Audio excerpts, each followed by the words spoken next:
Hai, saya Alif dari Firby Firm. Pada kesempatan kali ini, kita akan membahas mengenai penangguhan penahanan. Ada beberapa hal yang akan dibahas. Yang pertama adalah makna dan definisi daripada penangguhan penahanan itu sendiri. Secara deskripsi, penangguhan penahanan merupakan sebuah proses upaya pengeluaran tahanan, terdakwa, ataupun tersangka dari proses penahanan sebelum habisnya masa waktu menjadi tahanan. Dasar hukumnya adalah ketentuan pasal 31 ayat 1 dan 2 KUHP.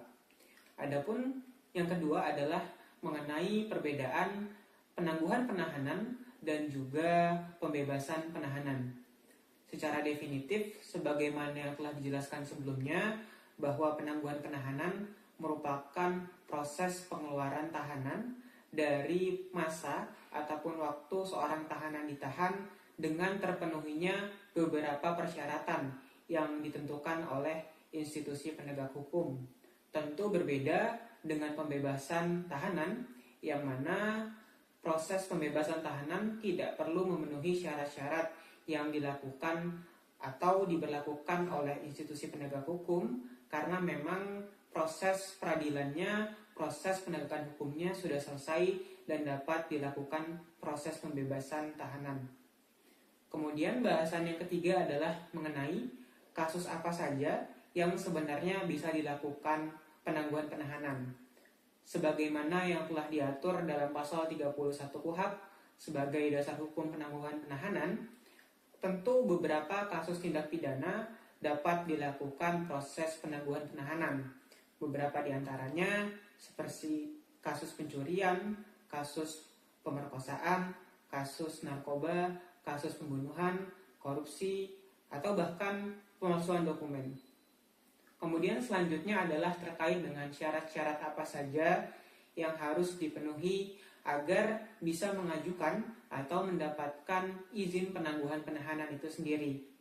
Persyaratan yang pertama adalah terdakwa wajib lapor kepada institusi penegak hukum yang memberikan syarat penangguhan penahanan. Kemudian yang kedua adalah terdakwa tidak keluar rumah, atau dalam artian ruang gerak terdakwa ataupun tersangka dibatasi sesuai dengan persyaratan yang ditentukan. Kemudian yang ketiga, terdakwa dilarang keluar kota. Dalam hal ini tentu ruang geraknya kembali dibatasi karena memang terdakwa memiliki kewajiban untuk melaporkan keadaannya dan mempertanggungjawabkan situasinya kepada lembaga penegak hukum yang memberikan persyaratan penangguhan penahanan. Kemudian yang kelima adalah bahasan mengenai apa saja hal-hal yang menjadi tidak bisanya terpenuhi suatu penangguhan penahanan. Ada beberapa hal. Yang pertama adalah pada prakteknya seorang terdakwa tidak bisa memenuhi kewajibannya, tidak bisa memenuhi persyaratan yang dikualifikasikan oleh institusi pemberi syarat penangguhan penahanan. Seperti misalkan terdakwa mengancam untuk menghilangkan barang bukti, atau bahkan terdakwa berpotensi untuk kembali mengulangi tindak pidana yang sama di kemudian hari. Atau yang kedua, bahkan kejahatan yang dilakukan oleh terdakwa adalah kejahatan transnasional. Maka efek dan juga resiko yang diberikan cukup besar apabila terdakwa menerima proses penangguhan penahanan. Kemudian bahasan selanjutnya adalah tentang siapa sebenarnya yang berhak untuk memberikan hak atau syarat penangguhan penahanan kepada seorang terdakwa.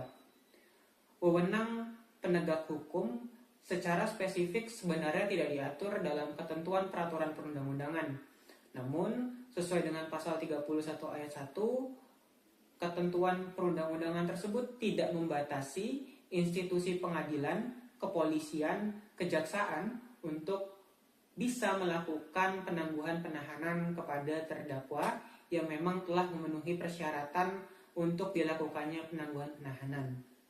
Kemudian yang terakhir adalah perlu diketahui bahwa proses pengajuan penangguhan penahanan ini merupakan proses yang cukup kompleks, maka diperlukan peran seorang lawyer ataupun kuasa untuk mendampingi terdakwa, tersangka, ataupun pihak yang ditahan agar dapat memenuhi syarat penangguhan penahanan itu sendiri.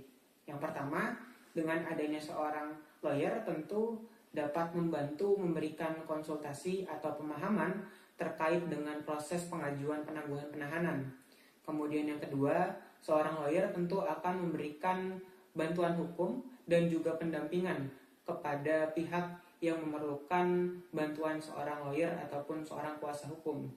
Kemudian yang ketiga, dengan adanya lawyer tentu akan mempermudah pengurusan dokumen ataupun syarat administratif yang diperlukan untuk mengajukan proses penangguhan penahanan. Dan yang terakhir, dengan adanya lawyer dapat mempermudah melakukan koordinasi antar lembaga karena memang proses dan syarat yang dilakukan cukup kompleks. Maka dengan adanya lawyer sebagai pihak yang mewakili tentu akan mempermudah jalannya proses pemenuhan penangguhan penahanan. Sekian materi yang bisa saya sampaikan. Terima kasih. Apabila teman-teman masih ingin bertanya atau berkonsultasi lebih lanjut, dapat menghubungi website kami di www.firbilawfirm.com.